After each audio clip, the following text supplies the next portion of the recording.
Assalamualaikum warahmatullahi wabarakatuh. Salam sejahtera untuk kita semua.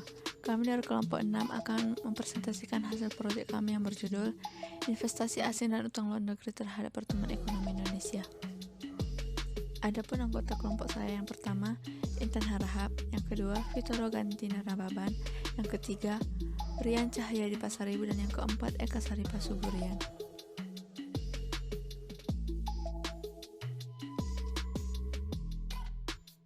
Pengaruh investasi asing dan hutang luar negeri terhadap pertumbuhan ekonomi Indonesia. Peran modal asing dalam perekonomian atau pertumbuhan ekonomi sampai saat ini masih diperdebatkan, baik mengenai intensitas maupun arahnya. Menurut Michael F. Todaro, terdapat pandangan mengenai modal asing. Kelompok yang mendukung modal asing, mereka memandang modal asing sebagai pengisi kesenjangan antara persediaan tabungan, devisa, penerimaan pemerintah, keterampilan manajerial, serta untuk mencapai tingkat pertumbuhan. Dengan menggunakan data tahun 1970 sampai 1986, Sri Tua Arif dan Adi Sasono menemukan bahwa arus bersih modal asing yang masuk ke Indonesia, baik yang berupa investasi modal asing dan hutang luar negeri, setelah memperhitungkan pembayaran cicilan hutang, bunga, dan keuntungan yang ditransfer pihak asing ke luar negeri, menunjukkan nilai kumulatif negatif. Bahkan, modal asing ini cenderung berdampak mendesak keluar atau crowding out terhadap tabungan domestik.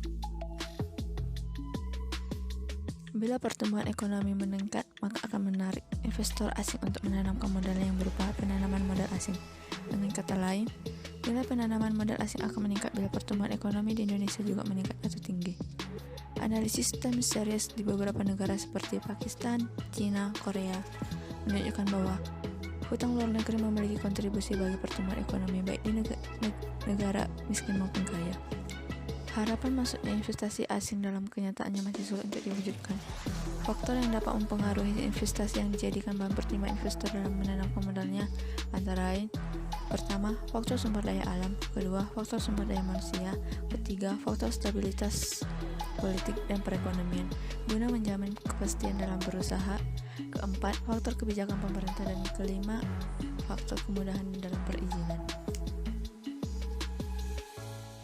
Masuknya perusahaan asing dalam kegiatan investasi di Indonesia dimaksudkan sebagai pelengkap untuk mengisi sektor-sektor usaha dan industri yang belum dapat dilaksanakan sepenuhnya oleh pihak swasta nasional, baik karena alasan teknologi, manajemen, maupun alasan permodalan. Modal asing diharapkan secara langsung dapat mempercepat proses pembangunan ekonomi Indonesia. Penanaman modal asing terhadap pembangunan bagi negara berkembang dapat diperinci menjadi 5. 1. Sumber dana eksternal modal asing dapat dimanfaatkan oleh negara sedang berkembang sebagai dasar untuk mempercepat investasi dan pertumbuhan ekonomi. 2. Pertumbuhan ekonomi yang meningkat perlu diikuti dengan perpindahan struktur, produksi, dan perdagangan. Yang ketiga, modal asing dapat berperan penting dalam memobilisasi dana maupun transformasi struktural. Yang keempat, kebutuhan akan modal asing menjadi menurun segera setelah perubahan struktural benar-benar terjadi, meskipun modal asing di masa selanjutnya lebih produktif. 5. Bagi negara-negara sedang berkembang yang tidak mampu memulai membangun industri-industri berat dan industri strategis, adanya modal asing akan sangat membantu untuk mendirikan pabrik-pabrik baja, alat-alat mesin, pabrik elektronik, industri kimia dasar, dan sebagainya. Identifikasi masalah. Hadirnya investasi dalam bentuk penanaman modal asing atau PMA di sejumlah negara pada dasarnya memiliki dua dampak yang saling berseberangan. Satu dampak yang jika dikelola dengan baik, maka PMA dapat menghasilkan pertumbuhan ekonomi. Dampak lainnya adalah pengusaha asing dapat berlebih terhadap sumber daya milik suatu negara. Freeport adalah perusahaan asing pertama yang masuk ke Indonesia. Proposal Freeport pertama kali masuk di era Soekarno. Namun, pada saat itu pemerintah Soekarno menutup dengan tegas masuknya modal asing ke Indonesia sehingga negosiasi pertama gagal dilakukan. Peristiwa G30S yang bermuara pada kejatuhan Soekarno menyebabkan Freeport masuk ketika pemerintah Indonesia diambil alih oleh Soeharto. Undang-Undang PMA merupakan produk hukum yang sengaja diciptakan di masa transisi kepemimpinan nasional yang menjadi salah satu langkah Soeharto untuk menarik modal asing demi memulihkan perekonomian nasional. Sayangnya, undang-undang tersebut menjadi awal mula masuknya asing ke bumi pertiwi dan menjarah sebagian besar kekayaan alam Indonesia. Masuknya modal asing di Indonesia memang menjadi pro dan kontra karena dianggap mematikan pengusaha lokal dan bertentangan dengan ekonomi kerakyatan.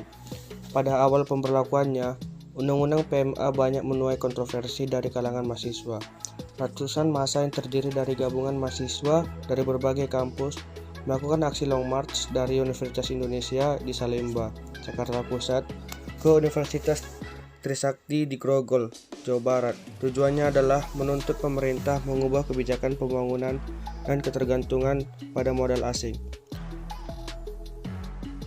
Metode atau solusi masalah. Beberapa kebijakan yang sudah dan terus ditempuh adalah: 1.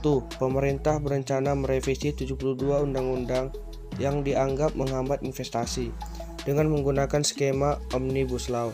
Omnibus Law adalah salah satu rancangan undang-undang yang mencakup lebih dari satu aspek yang digabung menjadi satu undang-undang. 2. Untuk mengatasi akuisisi lahan yang sulit, pemerintah berencana mengubah regulasi agar rencana tata ruang wilayah atau RT/RW lebih fleksibel dan ramah investor. Melalui rancangan undang-undang pertanahan, nantinya pemerintah pusat dapat mengeluarkan rekomendasi untuk penyelesaian tata ruang dalam RT/RW.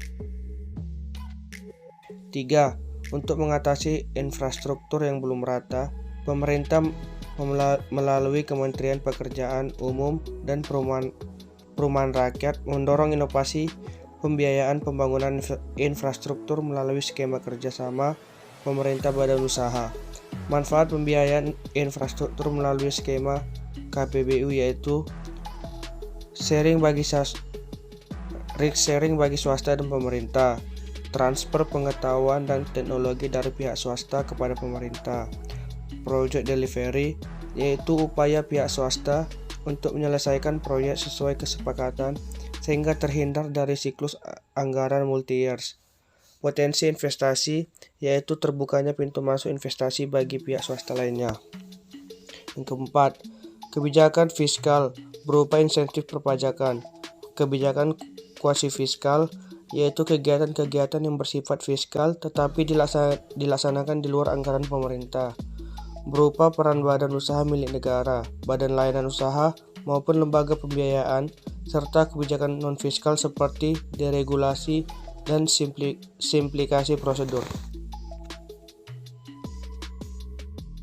Sekian dari kami kelompok 6. Apabila ada kata-kata yang salah dan kurang mengenakan, kami meminta maaf. Assalamualaikum warahmatullahi wabarakatuh.